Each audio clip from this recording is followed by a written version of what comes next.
dernièrement, j'ai eu mal au dos parce que j'ai eu des visites chez moi et je suis tranquille. Ah! Voilà.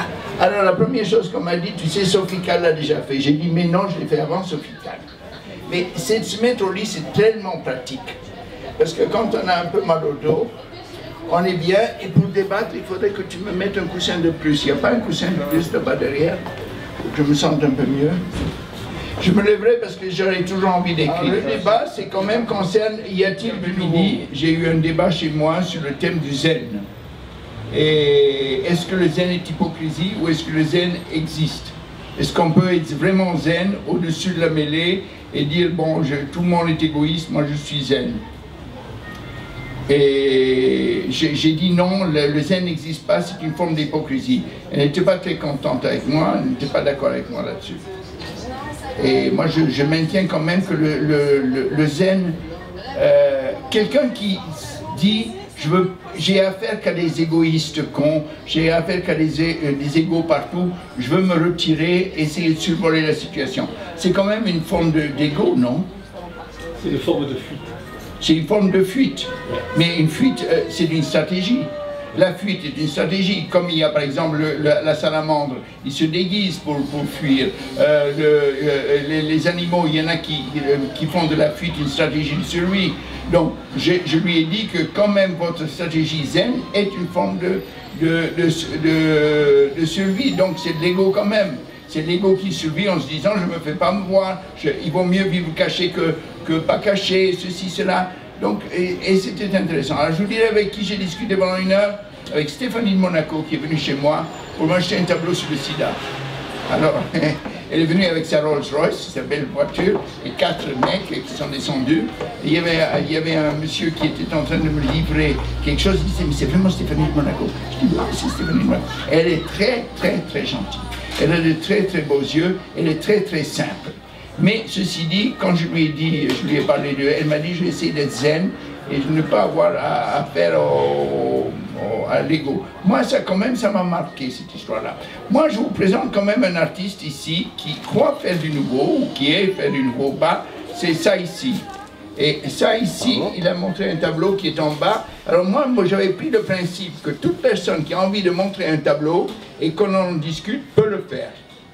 Donc toi tu as ton tableau en bas, si tu as envie tu viens le montrer et tu le défends. Il est en bas dans la cave. Voilà. Tu peux, hein? C'est une bonne idée, tu as envie. Il faut aller le chercher. Il faut aller le chercher parce que moi je ne vais pas quand même descendre dans la cave chercher ton tableau. Alors, il n'y a qu'un artiste ici. Il y a une autre artiste. Alors, qu'est-ce que vous avez montré comme nouveau? Vous avez quelque chose dans votre sac? Oui. Ah, enfin, ça fait 2 qui présentent quelque chose. 2 qui présentent quelque chose, ça c'est très intéressant. Nicole du Wagram, on ne dirait pas, mais elle a du nouveau aussi. Elle a du nouveau dans la mesure où elle a vendu le Wagram, qui était un lieu où tout le monde allait, et elle s'est abstenue, et l'abstention est une forme de nouveau. Voilà. Alors voilà, il y a une personne qui nous montre du nouveau, ou qui dit que c'est nouveau. Alors à premier abord, c'est l'abstraction. À premier abord, c'est du support surface, ou c'est la matière, en regardant uniquement la couverture, le couvercle. Si je l'ouvre, ah, c'est de l'abstraction. Alors, comment est-ce que... Oh là là, il y a un petit côté très mondain vers la fin. Très mondain, très mature, presque New Age. Avec des types avec des rubans bleu, blanc, rouge. Ah non, non, non, ça c'est drôle. Et le monsieur officiel qui montre le tableau de madame en disant, vous voyez bien que vu que je le tiens, il est beau. Ça, c'est vraiment... ça devient drôle. Mais est-ce que dans ce côté drôle, vous y tenez votre peinture? Ah oui. Est-ce que vous croyez que vous avez apporté quelque chose de nouveau? Ah oui. Qu'est-ce que vous avez apporté? Dans le monde échélien, dans la symbolique de l'échelle, qui existe depuis la nuit des temps, j'ai créé la maison échelle, Bicéphale, systémique, Attendez, ça c'est très important. Donc, parce qu'elle est beaucoup plus importante que l'on croit, parce qu'il nous propose un monde échélien. Il y a un monde hegelien, il y a un monde kantien, il y a un monde...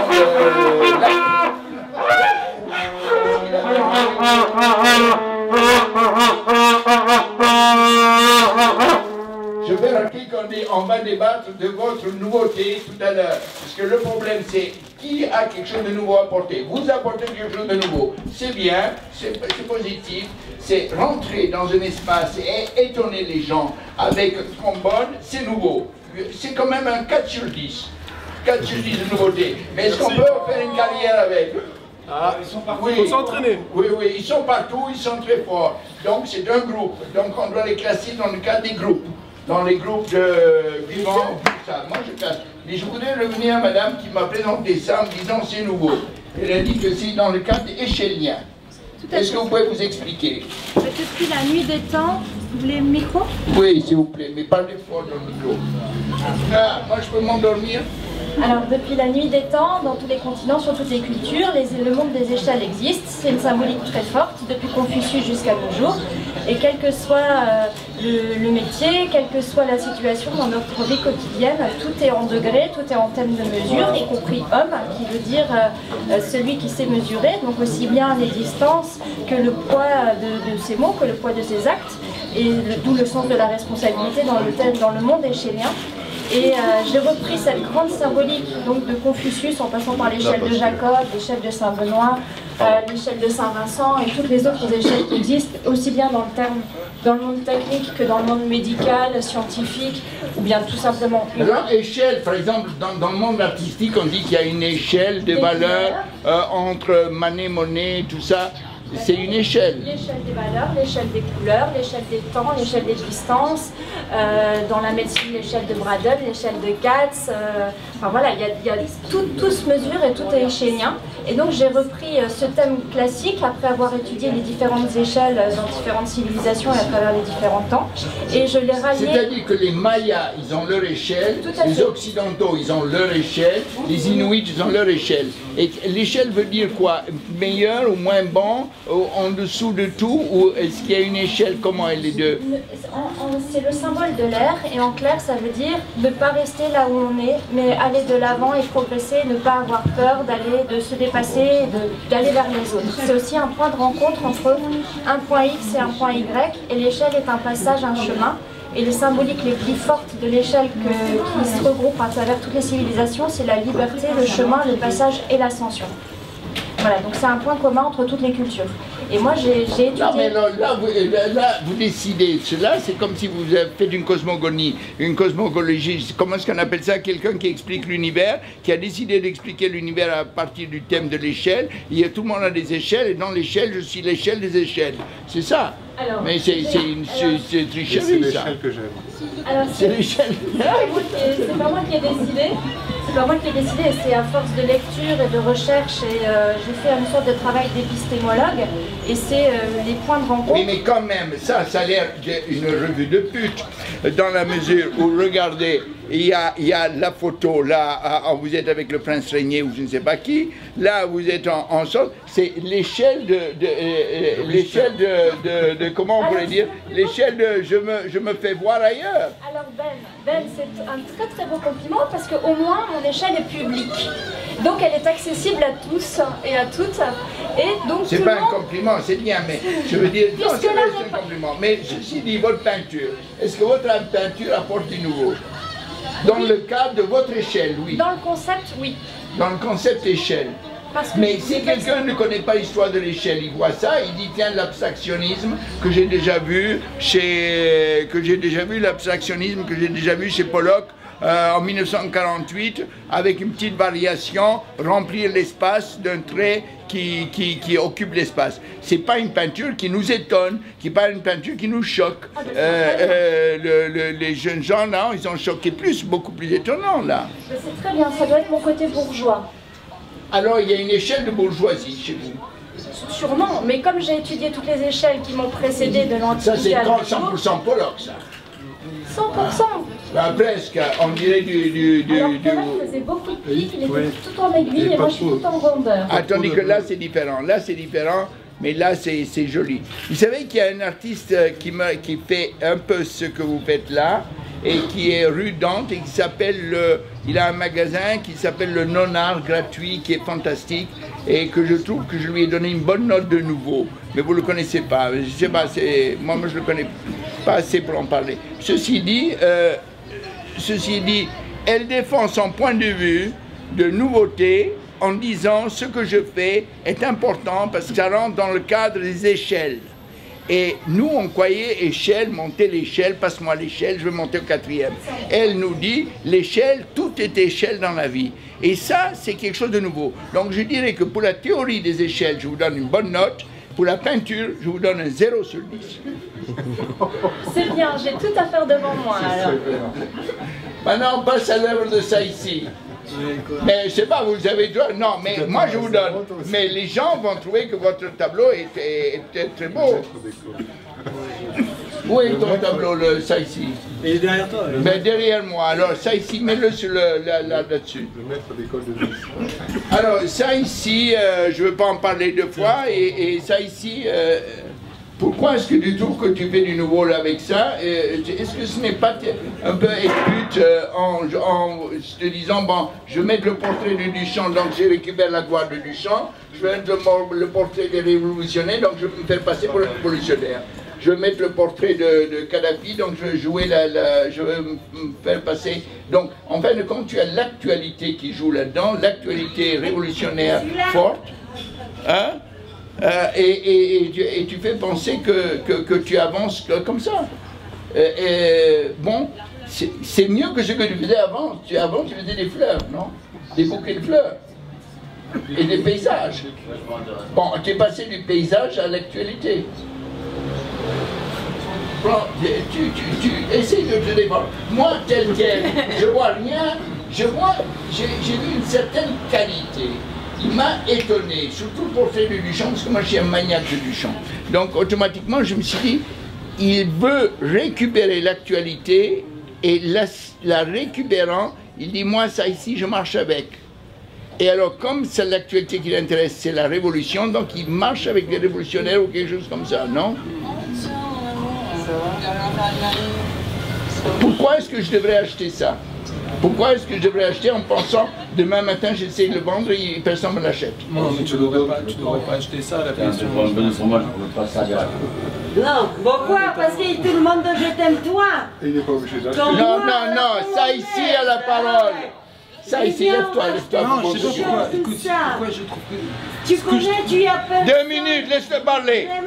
Vraiment personne. Non, allez, ça ici, à toi, on te demande rien pour le moment. Allez, ça ici. Non, si tu me demandes ce que je trouve de nouveau là-dedans, je sais pas, on fait jamais vraiment du nouveau, de toute façon, tout a déjà été fait. L'actualité, est-ce que j'essaye de... Tu dis que que je fais le portrait de quelqu'un de connu pour me attirer sa reconnaissance.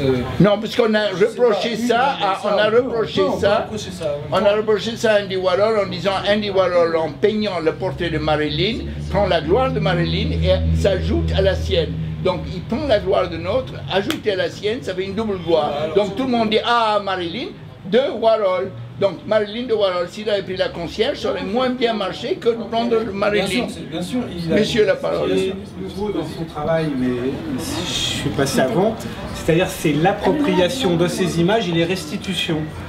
Ce qu'a fait Warhol aussi. Ouais, donc la nouveauté, elle est là. C'est-à-dire s'approprier quelque chose et le restituer ensuite dans un art qui est propre et singulier. Tu vois qu'il a fait ça exprès? Lui non, moi oui. Warhol sans doute. Je sais pas, hein, excuse-moi. Je me suis sorti du lit. Non, mais justement, puisque vous êtes sorti du lit, j'ai le droit de faire une petite photo avec vous. Parce que je suis venue exprès de Lille. Oh là là, de Lille. Mais bien sûr, au lit avec moi. Non, revenons, mettez-vous au lit, allez, mettez-vous au lit. Je viens de me mettre au succès, donc voilà. Je succède à Stéphanie de Monaco. Ah, c'est d'accord. Ouais, bon, mais alors, on continue, mais reste au lit, je vais faire le photo. C'est la Non, mais le problème avec le lit, c'est que ça prend beaucoup de place. Et comme ça prend beaucoup de place, on ne peut pas mettre beaucoup de monde ici pour le débat. Et moi, je voudrais vous rappeler qu'il y a une expo là-haut que vous n'avez peut-être pas vue, une expo avec le grand livre de Newton que j'ai sorti, avec les meilleures photos de Newton, plus une exposition sur l'art érotique. Donc donnez un coup d'œil à l'exposition, il faut laisser passer les gens, prenez un verre à boire et on remet le débat en marche. Je peux répondre à ma question. Alors maintenant on va répondre à la question de ça ici. Je voudrais aussi en poser une à ça ici, si c'est possible. Comme ça il répondra à plusieurs questions.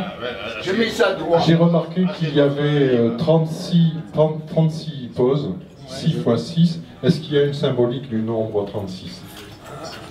Où sont les pauses? Ah oui, non, au départ, non, il n'y a pas de symbolique du chiffre 36, 6 x 6, mais c'est vrai, c'est vrai. Il doit y en avoir une dans la Kabbale. Je fasse une belle photo avec elle. Il y a toujours dans les valeurs guémétriques de la Kabbale, dans la tradition juive, les 36, je ne les connais pas tous par cœur, mais j'ai lu ça. Ah bon, il faudrait Ah, je vais vous... Ah non, non, je vais vous... Ah si, c'est intéressant, je ne savais pas. Bon, mais je ne suis pas là pour être photographié, je suis là pour le débat. Est-ce que, pour chercher la vérité, pour savoir qu'est-ce qui est vrai, qu'est-ce qui est faux, pour savoir si ça vaut le coup ou pas de continuer à... Est-ce que je suis en train moi-même de faire de la comédie vide, creuse, sans rien, ou est-ce que vraiment je suis en train de chercher du nouveau, vraiment, ou est-ce que je m'intéresse au nouveau, ou est-ce que... Qu'est-ce qui est nouveau?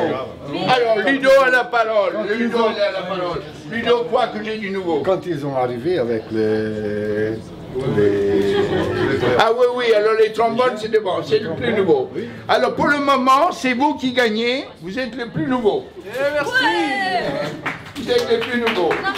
Bon, maintenant, est-ce qu'ils ont fait exprès ou est-ce que tout simplement c'est une blague? Moi je sers à voir, c'est pas nouveau. Moi je trouve qu'elle est trop lisse, c'est nouveau, mais pas trop, parce que tout le monde l'a déjà fait, on le refait 20 fois. C'est du vin rouge.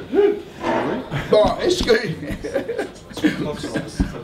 Appropriation, restitution, je crois que c'est nouveau. Non, moi je voudrais que tout en se mettant en lit, tout en faisant des tombeaux, tout ça, ne pas oublier le fond du débat. Le fond du débat, c'est qu'est-ce qu'on est venu, où on en est avec l'art aujourd'hui. Moi j'ai pensé, j'avais fait une liste de gens qui m'intéressent. Sophie Tam m'intéresse, parce qu'elle parle de sensibilité, mais elle n'est pas venue, elle n'est pas là. Moi j'aimerais bien que les gens qui disent qu'ils sont au-dessus de la mêlée me le montrent. Oui. Super. Qu'est-ce qu'il veut boire? Moi, Tu veux boire? Il est bon ce vin. ça pas trop. Il est adorable. Qu'est-ce qu'il veut encore? Mais je t'ai coupé la parole, Ben. Ah bon, on peut craquer. Non, non, je sais pas. Reste au lit, reste au lit. J'ai coupé la parole à Ben. Moi je préfère une femme nue au lit, mais c'est pas grave. Hein. Non, elle peut se déshabiller, rien. Donc, concernant ce que devient l'art, je trouve qu'à l'heure actuelle, l'art, enfin, mis à part Duchamp et le Confucius dont vous faites partie, qui était très rassembleur, l'art devient trop politique, très politique, et pas assez rassembleur, justement, comme dans les années 70-80. Et c'est ce que je recherche chez les artistes. Attends, il faut répéter ce qu'elle a dit. Il faut répéter. Elle a dit, parce que moi j'aime bien, elle a dit que l'art devient trop politique. Et moi, il y en a ici qui trouvent le contraire, que c'est pas assez politique. Parce qu'en fin de compte, je lis la phrase de Buren, qui est là, que j'aime pas Buren spécialement, mais Buren a écrit... qui a écrit « Il n'y a pas un art politique et un art qui ne le serait pas. Tout est art et politique et dans son ensemble, art en général réactionnaire. Réactionnaire voulant dire oui, je veux garder ce que j'ai, mon argent, mon ceci. L'artiste est un égoïste. L'égoïste, il écrase les autres. Donc l'artiste n'est pas un altruiste. L'artiste est avant tout un égoïste qui veut de la gloire, et le jour qu'on lui donne la gloire, il n'en a rien à foutre des autres. Alors le problème c'est, est-ce qu'il y a un art où on aime les autres? Il y a un art où on peut faire semblant d'aimer les autres. Il y a un art dans lequel ma spécialité c'est d'aimer les autres. C'est qui? C'est Sainte Teresa. Ah, la parole est à toi. Donc là, j'aimerais revenir. Enfin là, je suis un peu, je suis peut-être en désaccord en fait avec ce côté égoïste quand tu dis que que l'artiste généralement n'aime pas les autres. Moi, je donnerais l'exemple en fait d'un artiste. Je sais pas si c'est vraiment un artiste, mais je parlerai en fait de Georges Massounas. Georges Massounas, quand il a voulu créer le groupe Fluxus, quand il a eu cette idée et tout le processus qu'il a mis en marche, c'était justement de rassembler en fait plusieurs artistes internationaux et donc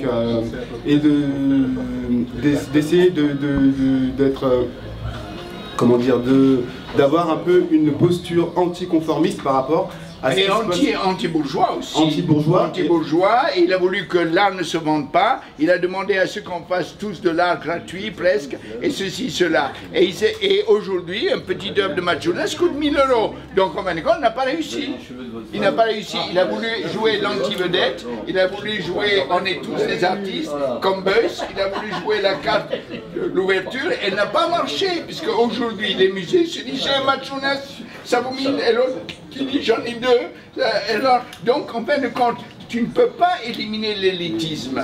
On ne peut pas éliminer l'élitisme. Non, je veux dire que, moi je ne veux pas le dire, mais il y a une tentative du Bauhaus à un moment donné, en 1920, ou je ne me rappelle plus, de dire on a marre de la décoration bourgeoise, on va faire des chaises très simples sur lesquelles les gens peuvent s'asseoir seulement. Des tables très simples. Ils ont fait le Bauhaus. Et le Bauhaus était anti-bourgeois, anti-décoration. Et qu'est-ce qui est devenu? Maintenant, si tu trouves une chaise Hoffmann Bauhaus, ça vaut 36 000 $. Et la chaise rococo du type de l'époque vaut que 400 $. Donc en fin de compte, le Bauhaus, parce qu'il a apporté du nouveau, le nouveau est toujours raréfié et toujours considéré comme important. Alors attends, on va lui donner la parole à lui. Alors voilà, écoute, puisque tu veux la parole, on te la donne, mais tu ne casses pas les pieds. Il va jouer. Alors tu ne peux pas jouer ici, tu joues pas ici. Parce qu'en jouant, et puis il faut une Gibson de Paul Naref.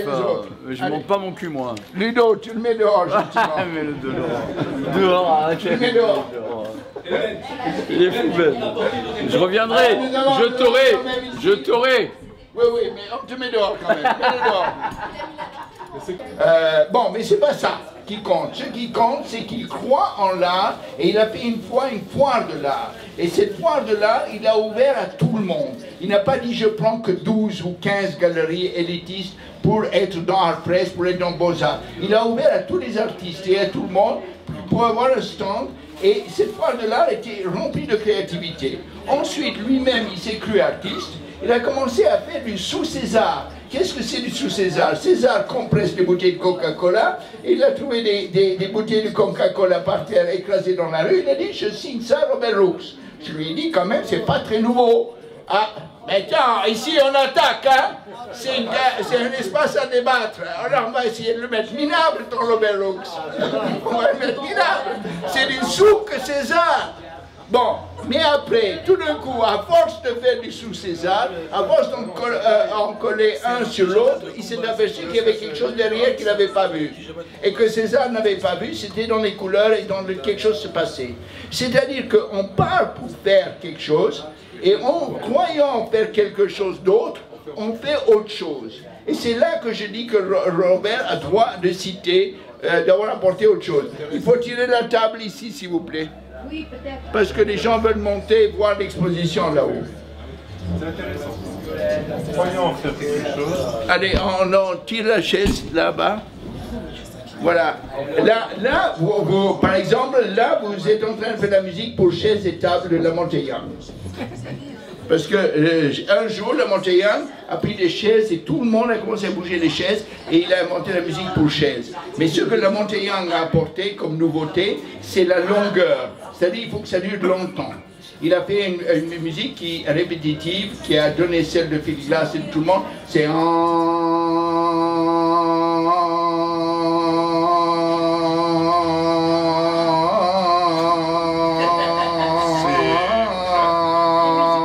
4 heures. C'est pas nouveau. À 4 heures, on paye que $100. Si on fait que 2 heures, on paye $500. Si on fait 1 minute, on paye $1000. Donc plus c'est long, moins on paye. C'est comme ça qu'il a fait jouer ses pièces très longtemps. En Inde, ça dure 6 heures.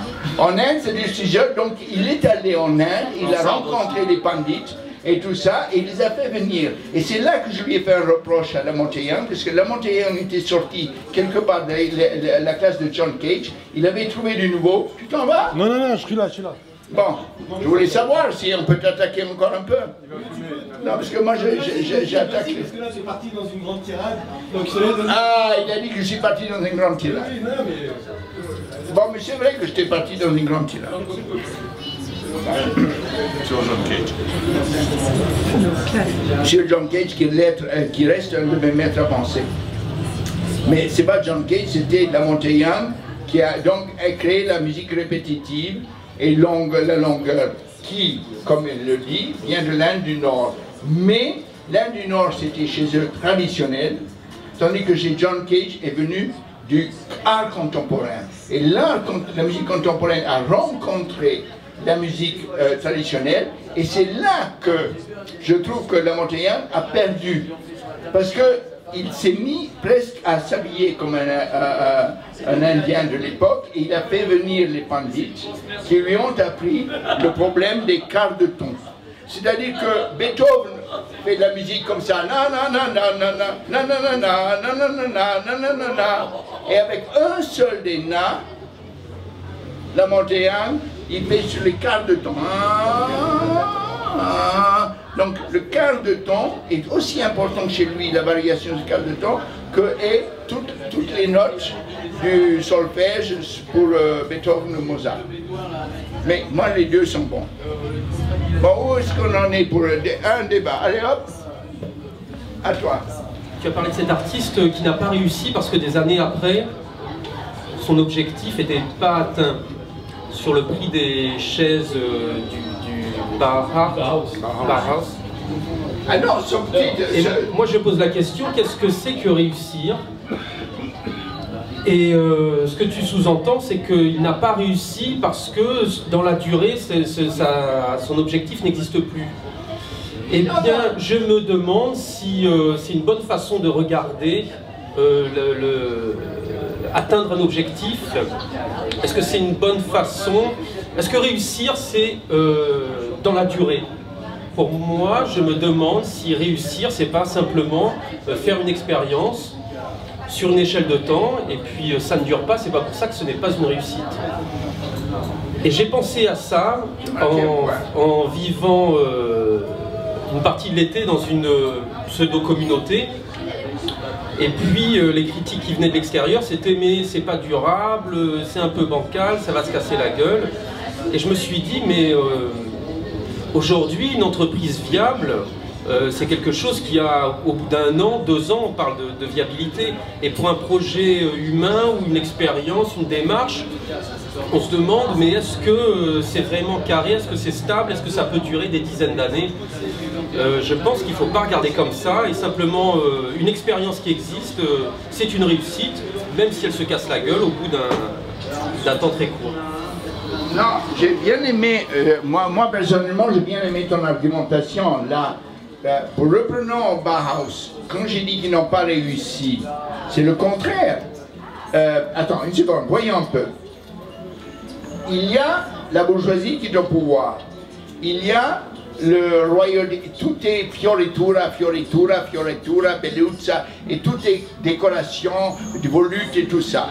Arrivent 2 ou 3 révolutionnaires qui disent revenons au naturel. On va créer le centre Bauhaus avec des chaises très simples, des tables qui ressemblent à une table, des chaises qui ressemblent à une table. Et on va faire de cela pour lutter contre la bourgeoisie d'une manière ou d'une autre. Comme Dada a voulu lutter aussi à un moment donné contre la bourgeoisie, l'art bourgeois, tout ça. Et en fin de compte, ils croyaient faire un art de masse, un art que tout le monde ferait. Ils ont quand même réussi indirectement, c'est Stark. Mais ils ont voulu faire un art de masse. Mais aujourd'hui, si j'achète une œuvre Bauhaus de cette époque-là, elle vaut plus cher que l'œuvre chose. Bon, ça c'est une chose que j'ai dite, mais je ne reviens pas dessus. Par contre, ce que tu dis là, au niveau des expériences des communautaristes et tout ça, je te donne raison. Moi je donne raison. Je pense que qu'une expérience, c'est une expérience. Qu'est-ce que c'est que réussir en général? Et qu'est-ce que c'est que la réussite en art? Alors peut-être qu'il y a la des réussite différences. en art, c'est la gloire, la célébrité, la télévision, la radio. Alors, combien de temps ça dure? Et puis, ça peut se casser la gueule. Oui. Est-ce que c'est vraiment la réussite? Par exemple, il a fait une expérience. Parce que les pompiers, il a fait une expérience yoga ou une expérience zen quelque part. Et il dit, qu'on lui a dit, ton expérience zen, c'est du réchauffé, du mai 68 réchauffé dans le style oui, on va tous aller au Larzac sans rien comprendre à rien. Et il dit quand même j'en ai tiré quelque chose d'important pour moi. Alors peut-être qu'il en a tiré quelque chose d'important de cet échec. De cet échec que fut de croire qu'on allait changer l'espèce humaine en allant élever des chèvres dans le Larzac. Fayoum, c'était des grands portraitistes au début du siècle, même au début du deuxième millénaire et aussi pendant le début du premier, où donc des artistes qui étaient à la fois sous influence grecque, romaine et égyptienne faisaient des portraits magnifiques. Ces portraits, donc on les mettait sur les momies et les momies restaient soit dans quelques temps dans les appartements. Comment sais-tu qu'il n'y avait pas des célébrités parmi eux? Il y avait des célébrités. Ce que je veux dire, c'est qu'à partir de là, ensuite, tous ces portraits, une fois qu'ils avaient fait leur tour dans la maison, on les balançait dans des trous qui étaient attends, qui n'étaient pas prévus pour la conservation. Je parle pas des... C'est pas vrai. Attends. C'est pas vrai. On les a ressortis au XVIIIe et XIXe siècle, on les a découverts, et ils sont dans tous les musées du monde actuellement, et on reconnaît la qualité de ces œuvres d'art qui ont été sauvées par le sable, qui ont été sauvées par la sécheresse, mais pendant un temps, ils ont été mis au rebut. Oui, mais il y avait le pouvoir politique, qui avait besoin de se voir dans un miroir. Et alors, ils se faisaient faire leur portrait par des centaines de personnes, ils enterraient dans leur enterrement. Mais le pouvoir politique, lui, il voulait survivre avec son ego. Et le pouvoir politique s'enterrait. Donc, comme aujourd'hui, par exemple, le pouvoir politique se mettrait à faire des Coca-Cola, et on redécouvre Coca-Cola dans 1000 ans, et on dit, ah, la découverte de Coca-Cola, l'image de Coca-Cola. Ça, c'est effectivement, c'est parce que je n'ai pas tout à fait fini. Je voulais dire que chaque société, à un moment donné, secrète un nouvel art, un art nouveau, je dirais, mais quelquefois qui vient du passé, ou qui est une redécouverte du passé, et de temps en temps, une fois par siècle, moins, peut-être un peu plus, on a un génie qui vraiment, lui, apporte quelque chose de totalement nouveau. Mais après, pour les autres, je suis désolé, même pour toi, Ben, je pense pas que tu... Ce que je veux dire, c'est qu'on en revient à l'échelle de valeur de madame. Des génies, il n'y en a pas 3 par siècle. Il y en a un par génération. Quand tu je voulais juste rebondir sur ce que tu disais. C'est pas forcé, il y a des siècles sans et puis il y en a que... Sur ce que tu disais tout à l'heure par rapport au génie qui apporte du nouveau. Moi, je suis pas sûr que le génie, enfin, il apporte vraiment quelque chose de nouveau. Hervé, c'est comment? Je pense que, je sais pas, par exemple, si tu prends des grands artistes comme Raphaël, ils ont fait que reprendre les travaux qui étaient déjà faits par leur maître et ils les ont ressortis à leur sauce. Et la modernité qu'ils ont pu apporter, c'est l'interprétation qu'ils ont fait de quelque chose, d'une œuvre qui était déjà existante, qui a évolué petit à petit. C'est ça le nouveau. C'est d'amener toujours le pion un petit peu plus loin et un petit peu plus loin dans une direction. Par rapport à ce que tu disais sur les Fayoum, je trouvais ça intéressant parce que ça, après, ça ramenait à l'histoire politique de ces Fayoum, c'est qu'en fait c'était une image qui était politisée. Et aujourd'hui, ça ramène à la question, à Nice par exemple, de ce qui est fait justement en politique. Quand les artistes, ça devient quelque chose qui rajeunit une image ou qui défraîchit les politiques, c'est pas là que ça nous intéresse. Par contre, quand ça dépend du point de vue. Oui, ça dépend du point de vue. Et je pensais que par exemple à Nice, où on a pas mal d'histoires avec la peinture naïve et l'histoire de l'art naïf, il y a des artistes qui ont été. Tu parlais la dernière fois d'un artiste qui est mort aujourd'hui, je crois, qui faisait une peinture assez naïve. Tu te rappelles? J'ai oublié son nom. Ça va me revenir. Enfin, je voudrais dire que Andy Warhol a été exposé au musée d'art natif.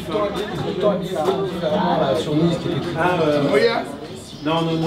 Tu vois, Beaubréguet, voilà, tu parlais de Beaubréguet et je me disais que justement, une ville comme Nice, elle aurait la responsabilité par rapport à un artiste comme ça de montrer son travail dans le sens où il s'inscrit dans une dynamique locale aussi, dans une tradition locale. Parce que ça, Beaubréguet représente le singulier. C'est un singulier, comme toi tu étais presque un singulier, comme on est des singuliers. Qu'est-ce qu'on fait des singuliers? Des gens qui ne rentrent pas dans un groupe, et qui ne ressemblent, qui ne font pas de l'abstraction le même jour que tous les abstraits, qui ne font pas du conceptuel à la manière des conceptuels, mais qui sont des singuliers malgré eux. Nous en avons un fou dehors qui veut rentrer pour nous chanter une chanson, c'est un singulier. Laisse-le rentrer le singulier. Alors, nous allons étudier le singulier. Veuillez remarquer un singulier. Alors, le singulier, il est d'abord différent des autres. Il est le singulier, je peux te montrer le singulier. Voilà, le singulier. Il a toujours un peu bu pour être différent, être lui-même. Est-ce que monsieur le singulier, le singulier rit? Est-ce que tu peux nous parler un peu, s'il te plaît? Vous chantez une chanson, le singulier. Le singulier peut chanter une chanson, mais est-ce que tu sais réciter un poème? Revivre l'amour dans l'essence désordonnée d'une fête éternelle. Joël Guénon. C'est elle qui a écrit ça. Alors, pourquoi est-ce que tu J'ai vraiment aimé, je l'ai amené en Égypte. Pourquoi est-ce que tu as aimé Joël Guénon? Elle n'a pas pu rentrer dans la pyramide de Khéops, dommage pour elle, elle était claustrophobe. Est-ce que tu l'as amenée en Égypte vraiment? Oui. Oui. Est-ce que tu étais amoureux d'elle? Oui. Est-ce que tu as aidé jusqu'au bout pour elle? Oui. Bon, et on a... Elle ne pouvait plus avoir d'enfants, elle avait eu 3 avortements à cause de Valenzi, de Support Surface, l'école de Nice. Un mec, et il lui avait fait faire 3 avortements en Hollande à l'époque, c'était comme ça que ça se passait, parce qu'elle avait 10 ans de plus que moi. Quand je l'ai connue, c'était en 1989, j'avais 29 ans, elle avait 39 ans. Bon, on n'est pas la DGSE là, oh. Non, mais on n'est pas en garde à vue même. Est-ce que tu es donc... Je suis en garde à vue ici chez moi. Non. Oui. I love you. Tu es en garde à vue. Je mets Stevie Wonder. Non, on va essayer, puisque tu veux parler, on va te disséquer. On va savoir qui tu es, parce que chaque fois on te voit... Je suis Fellini. Et j'ai écouté une émission sur France Inter d'un grand photographe qui a travaillé avec Fellini ce matin. Ouais, ce matin, ça m'a plu sur le marché. C'est un super photographe. Je ne peux pas te dire ce nom parce que j'ai oublié. Moi aussi, je fais un peu d'Alzheimer comme lui en ce moment. C'est pour ça qu'il est en plus jeune. Continue. Non, ne chante pas. Parle. Parle. Je préfère que tu parles. C'est la guitare à Paul Naref. Tu niques pas l'Epiphone Gibson de Paul Naref. Non, elle a déjà été niquée plein de fois. Non, non, non. Tu parles. Tu nous dis qui tu es. Où est la housse? La housse. Tu nous dis qui tu es. Elle est là. Parce que le barde, il finit mal. Si tu es un singulier, tu seras un singulier jusqu'au bout. Est-ce qu'il y a d'autres singuliers ici? Moi, je trouve que, tu vois, on est dans une ville, qui sont singulières. Tu vois, sur la promenade, le peintre, là, le peintre qui est là. Ça n'a jamais été restauré, ça. Pourquoi on restaure pas ça? Et pourquoi on dépense des millions, ma mec? Moi, je pose une question. 3 minutes, hein. Parce que dans la chanson, c'est comme si on était dans la pizzeria. Je suis dans un espace de débat. Et dans l'espace de débat, tu as le droit d'être toi-même, mais tu n'as pas le droit de nous casser les pieds avec une chanson, à moins que tu sois... Plus tendrement atterri, le long des rives de mon cœur. Donne-lui le micro. Non, non, non, tu n'auras rien parce que ça va être piqué et après ils vont faire business avec moi. Non, je te fais ça. Ah, il a un ego. Il vient de divulguer qu'il a peur qu'on lui pique ses idées et qu'on fasse du fric avec ses idées. Donc il rentre dans le cadre des égos normal. Vivront en fantaisie, feront. Non, mais ça c'est nul. C'est 1 sur 10. 1 sur 10. Non, tu n'es pas toi-même. Bon, don't worry, be happy. Don't worry, be happy. Ça suffit comme ça, comme la musique de Charlie Culture, l'inexorablement dans l'enfermement et l'éblouissement que tu dessines, Ben. Oui, mais là, tu nous as pas épaté avec la chanson, tu nous as épaté quand tu nous as parlé de Valenzi, de ta vie. Disons que ta vie nous intéresse, parce que ta vie est singulière, ta vie possède quelque chose. Ta vie, c'est qu'on te pense pour le casse-pied du quartier, ceci, cela, mais tu es plus que ça. Tu es quelques-uns disent le poète raté, les autres qui disent le poète qui nous casse les pieds, les autres disent ce n'est pas un poète. Mais qui es-tu? vu. Moi, je te fais cadeau tu m'as fait cadeau d'un truc. C'est le dernier crayon de maçon, d'artisan maçon de mon papa qui a la maladie d'Alzheimer. Je te le donne à toi. Ah. Garde. C'est un grand cadeau, ça. C'est un grand cadeau, c'est un acte d'amour. Bon. Tu me donnes ça, par contre. Oui, oui, tiens, Gabriel, bravo. Ça, pour moi, bon, attendez, alors maintenant, il va nous écouter, parce que nous, on est en train de savoir si à Nice, il y a du nouveau, ou si à Nice, il n'y a que des chercheurs de gloire. Est-ce que tout le monde n'est que là pour dire moi je. Ton petit escarène en plus. Voilà. Moi je dis qu'à Nice, on jette l'argent par les fenêtres. Mais monsieur n'est pas un exhibitionniste, monsieur est un artiste. Et mon oncle il est refoulé de ne pas être artiste comme il n'y a qu'un artiste. Et donc moi je maîtrise ma famille et je maîtrise les artistes en même temps. Donc je suis un bon artisan quelque part. Un bon producteur aussi. Alors, tu maîtrises, qu'est-ce que c'est? I know me, je me connais, man. Il n'y a plus de vin rouge là, il n'y a plus rien à boire, quoi. On méprise les merci, toi. Il a entendu parler, t'as bien parlé, comme t'as parlé. Finalement, il n'y a que de l'artisanat. Tu es énorme. Parce qu'on fait remarquer qu'il y a une expo érotique là-haut. Je m'en veux pas. S'il vous plaît, vous étiez en train de demander si les artistes avaient un ego. Non, j'allais me mettre au lit, mais je dois habiller. Je me mets au lit avec des familles. Mais je voulais dire quelque chose. Alors attends, elle voulait me dire quelque chose. Bon, mais pourquoi on restaure pas c'est mon ami, grande danseuse de ballet. On restaure pas cette fresque là. Je connais un sculpteur aussi. Pourquoi il la refait pas? Mais parce que il faut le dire, c'est tout. Quand on était petits, c'est un truc qu'on va se rappeler quand on est. Oui, c'est vrai. Ah, il y a Mercedes-Benz. Bon, alors la parole est à Marlène. Alors Ben, vous étiez en train de demander, juste il y a 5 minutes, si les artistes c'était moi, ou si encore ils voulaient faire des choses pour l'humanité, pour les gens qui les entourent. L'humanité s'en fout des artistes, il n'y a que moi et l'humanité. Moi, je vais aider l'humanité. Moi, je suis altruiste. Moi, je donne de l'argent. Moi, je suis gentil. Moi, je suis méchant. Ça commence par moi. Alors Ben,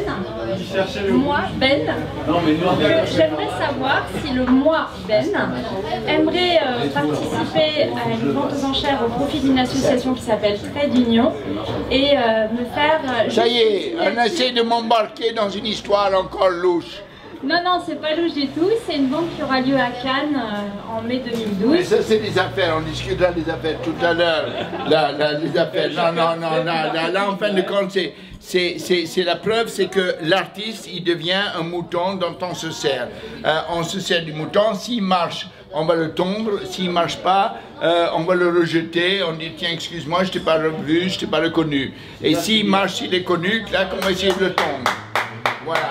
Bon, et tu as essayé là une opération de tondre Ben. Est-ce que tu veux pas m'aider pour la vente de charité, pour les aider, les types qui sont cloche-pieds, qui n'arrivent pas à marcher? Non, je ne marche pas là-dedans.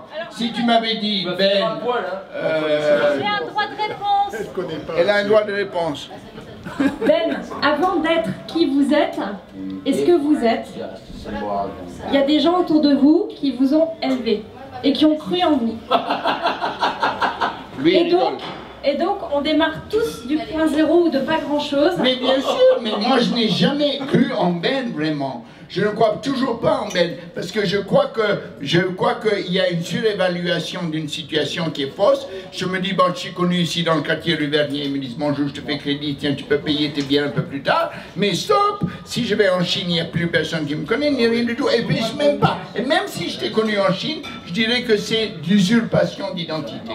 Usurpation d'identité pour tous les artistes. Parce que les artistes, c'est tous des gens qui souffrent d'art, c'est tous des artistes qui ont un ego, c'est tous des artistes qui sont la même chose. Donc il n'y a pas de spécialement important. Moi j'ai mis trop d'importance à Duchamp, j'ai mis trop d'importance à John Cage. John Cage et Duchamp m'ont lavé le cerveau et néanmoins, je suis sûr que si John Cage serait là, je dis écoute John, stop fucking me, because we've had too much of you. You did that silence piece, but it's not so important as all that.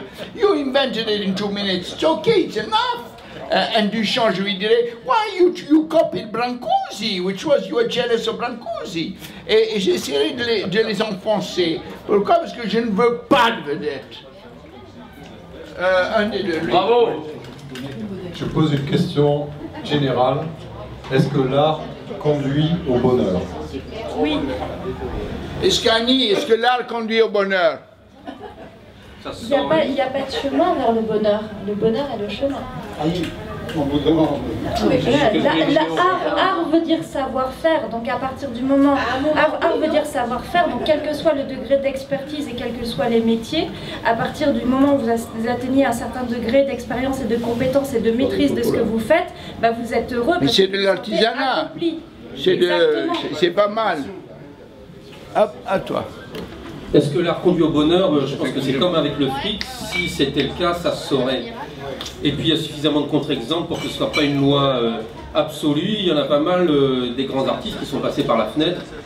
Et pourtant aujourd'hui on les reconnaît comme des grands artistes. Mais je suis pas... Sur...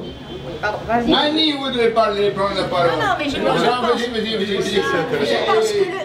dans le micro. Rien ne conduit vraiment au bonheur, mais par contre, à un moment donné, quand un artiste fait une pièce dont il est fier, ou un poète, quand il fait un poème qui ressent bien, il est heureux. Bon, alors c'est... Non, il peut faire gonfler, ça le fait gonfler son ego aussi. Non, Annie a raison. Ah, mais tu dois bouger, mec. Annie a raison. C'est Annie qui a raison, là. Ça peut être ça, mais ça peut être autre chose. Est-ce que c'est pas le bonheur? Oui, jusqu'à un certain point. Non, mais ça aussi. Alors, est-ce qu'il y a à cause du vin?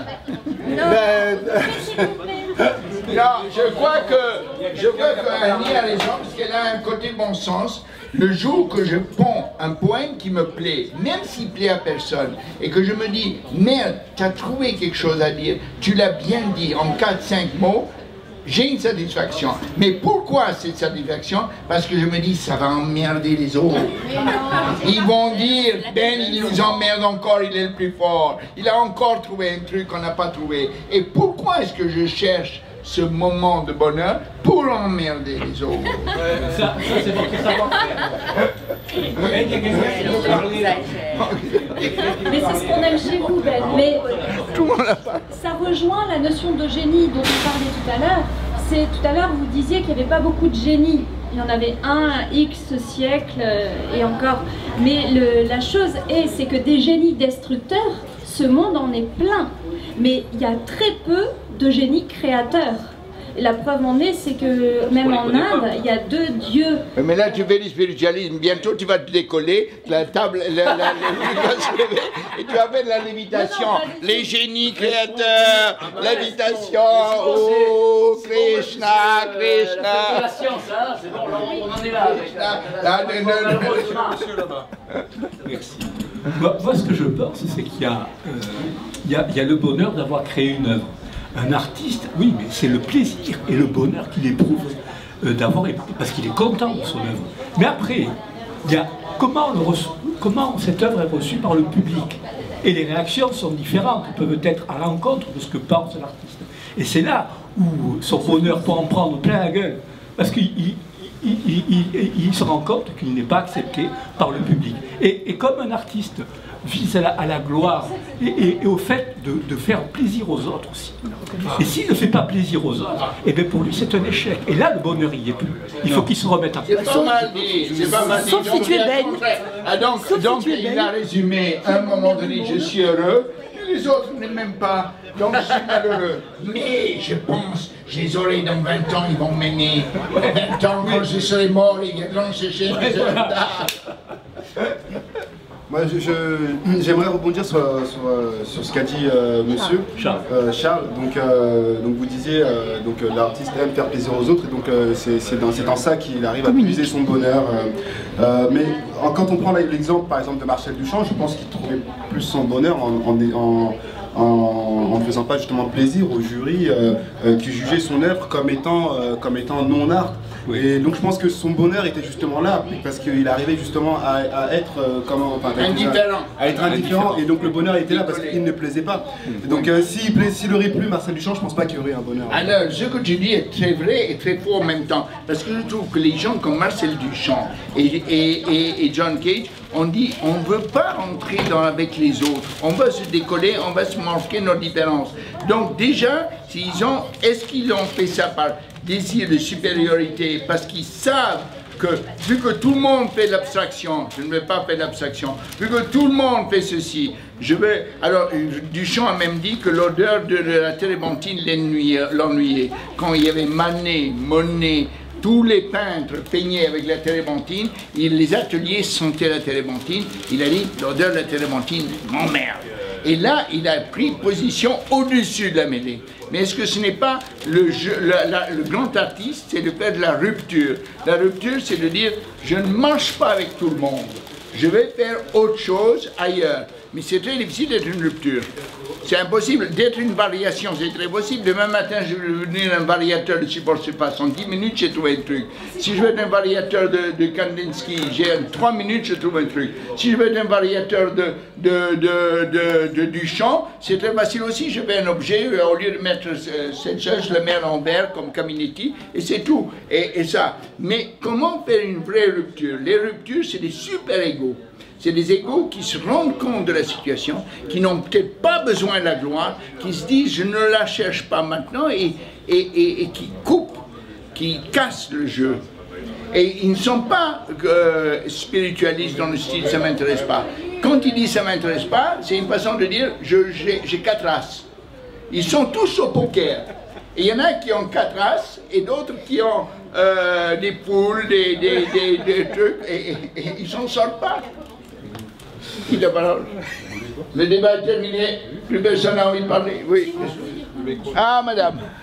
Moi, je ne suis absolument pas artiste, donc ce que j'ai à dire, vous le relativisez peut-être en fonction de vos formations. Mais il y a quelque chose qui m'a bien interpellée sur Paris quand j'ai vu monter l'art de l'Australie avec les aborigènes. Et en lisant que ces hommes avaient comme seule ambition d'être créateurs, ils étaient à l'image de leur dieu, c'est-à-dire qu'ils étaient créateurs, et que leur but, quand on est allé au musée de Quai Branly, il y avait c'était formidable d'avoir un archéologue et un anthropologue qui étaient là, parce que tous ces signes étaient bien intéressants, mais je ne les comprenais pas. Et donc ils nous ont décryptés. Et ils nous ont expliqué que ces supports n'avaient aucune valeur. C'est-à-dire qu'ils n'étaient faits que pour réenchanter les lieux et les réénergiser. Quand il n'y avait plus assez de bêtes pour la chasse, etc., c'est qu'il y avait une rupture dont ils prenaient en compte, et par leur peinture et par ce qu'ils faisaient, ils réénergisaient les lieux. Et je suis d'accord avec vous, et mais par conséquent, ça n'avait aucune valeur, et pourtant aujourd'hui, c'est faux. Ça vaut des millions. C'est complètement faux. Vous n'êtes quelqu'un qui regarde l'autre et qui dit je vais vous expliquer l'autre. Et on explique l'autre. En expliquant l'autre, déjà, il y a un déphasage que je n'accepte pas. Et deuxièmement, on invente que l'autre, comme une grande... a une sexualité différente, a une vision différente, a ceci différente. Et on met dans l'autre quelque chose qu'on n'a pas nous-mêmes. Et c'est donc votre explication que vous venez de donner là, c'est celui que donnent au Quai Branly les ethnologues, anthropologues qui ont fait cette exposition et qui ont dit regardez, je vais vous montrer. C'est un peu comme Jean Rouge qui montre l'art africain et tout ça. Et je n'aime pas ça parce que moi j'aurais voulu que ce soit l'aborigène lui-même qui vient défendre son truc. Et l'aborigène lui-même, il y a beaucoup de différentes situations. Il y a à un moment donné, il y a le problème commercial, il y a à un moment donné le problème esthétique, il y a un moment le problème d'où vient le nouveau. Mais le nouveau ne vient pas, quand il fait ces petits points-là, ne vient pas de ce que vous avez dit, du spiritualisme, de vouloir atteindre ceci autre chose. C'est faux. C'est faux. C'est un marché fabriqué. Encore aujourd'hui, maintenant, c'est un marché fabriqué aujourd'hui. Parce qu'avant, ils faisaient sur papier, maintenant, on le fait faire sur toile, on leur donne des toiles et vous ne produisez une cinquantaine de toiles par semaine et des trucs comme ça. Ça, c'est autre chose. Mais moi, je me sens très mal à l'aise quand je vais étudier une autre ethnie. Parce que je me dis, il faut que je sois de l'ethnie pour pouvoir parler de l'ethnie. Je ne peux pas parler de l'ethnie par-dessus. C'est toujours une forme de paternalisme et de je sais ce que l'autre. Et ça, c'est dangereux. Ce discours-là, c'était le discours. C'est le même discours que la dame qui a dit en Inde, les Indiens, Indien et vient du Népal et ceci, alors on va leur donner quelque chose. Mais c'est vrai que ça existe, la musique indienne, c'est vrai que ça existe, la peinture aborigène, c'est vrai que ça existe tout ça, mais le jugement que nous portons est toujours biaisé. Je dirais pas faux, mais biaisé.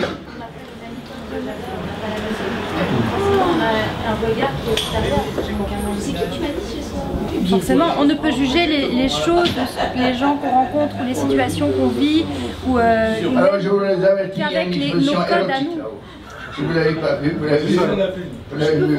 Mais ceci dit, si on veut mais ça fait bien. Moi, je ne suis venue pour la première fois que parce que c'était Botox. Botox nous a amenés chez vous la semaine dernière. Et quand j'ai appris que vous faisiez ce débat, je me suis dit, ça c'est quand même assez extraordinaire. Je vous ai rencontré il y a 50 ans. J'étais au lycée Calmette, qui était à côté de votre boutique. Et ça a trait quand même à votre exposition, l'air de rien, ce que je veux vous dire. Je suis venue à votre boutique avec une copine, en 6e j'étais, je vais avoir 10 ans et demi. Et j'ai malheureusement oublié mon carnet de, mon cahier de texte, mon cahier de, comment on appelle ça, de correspondance chez vous. Ça a été la panique, Et au lieu de me calmer et de revenir tout simplement chez vous, je suis allée signaler aux autorités scolaires que j'avais oublié mon carnet. Et vous avez mis une mauvaise note. Pire que ça, on m'a dit qu'il fallait absolument que j'aille retrouver ce cahier de correspondance. Et malheureusement, vous aviez écrit quelque chose dedans. Ça vaut cher maintenant. Et je pensais bien qu'il ne m'a créé que des soucis, donc je n'ai pas gardé mon support. Mais vous aviez écrit « a été prise en flagrant délit en train de faire la cour au concierge du lycée ». Et j'ai paniqué en me disant « mais qu'est-ce que je fais de ce truc-là » Et j'avais 10 ans et demi, et me sentant coupable, parce que je savais bien que c'était pas bien de faire la cour au concierge du lycée quand même. Bêtement, je suis allée voir la surveillante générale. Et je lui ai dit, regardez madame, qu'est-ce que je fais avec ça? Et au lieu de me comprendre, oh, elle m'a dit, c'est vous qui avez écrit cette chose-là, certainement. Je vais vous tirer les vers du nez. Et je ne savais pas ce que voulait dire, tirer les vers du nez. J'ai vraiment cru qu'elle allait me torturer. J'avais 10 ans et demi. Et donc cette histoire m'a mise, pour ainsi dire, à l'encre rouge au lycée. Hein. À l'encre rouge, parce qu'en plus il y avait une histoire de souris dans le laboratoire qui avait été... la cage avait été ouverte. Et d'ici à croire que c'était moi qui l'avais fait, on n'en était pas loin. Donc je vous dois des souvenirs tout à fait intéressants. Très bien. Et si vous le permettez, je vous donnerai après, quand vous aurez 2 minutes, un document. Parce que 50 ans après, étant devenu quand même professeur, entre les deux, l'école a tant changé que je voudrais vous montrer d'où je partais avec mes 10 ans et demi, où je suis arrivée à 60 ans, et comment, quelque part, vous avez opéré pour moi quelque chose de très important. Grâce à cette histoire que j'ai mis longtemps à digérer, hein, cette histoire, j'ai quand même compris qu'il fallait du recul par rapport aux autorités scolaires, mais qu'en même temps, elles sont utiles. Et là où elles sont le pire, c'est quand elles trahissent. Bravo. Voilà, ça c'est vraiment très important. Bravo, merci monsieur. Bravo. Bravo. Belle histoire. Signore, volevo leggere la parola? Non, stasera no. Questa sera no. Voilà, ben, le débat il est terminé. Il y a une tentation terrible Ouais. de rentrer dans le lit que je vais éviter. Oh là, qu'elle est belle. C'est le soleil de minuit, toi.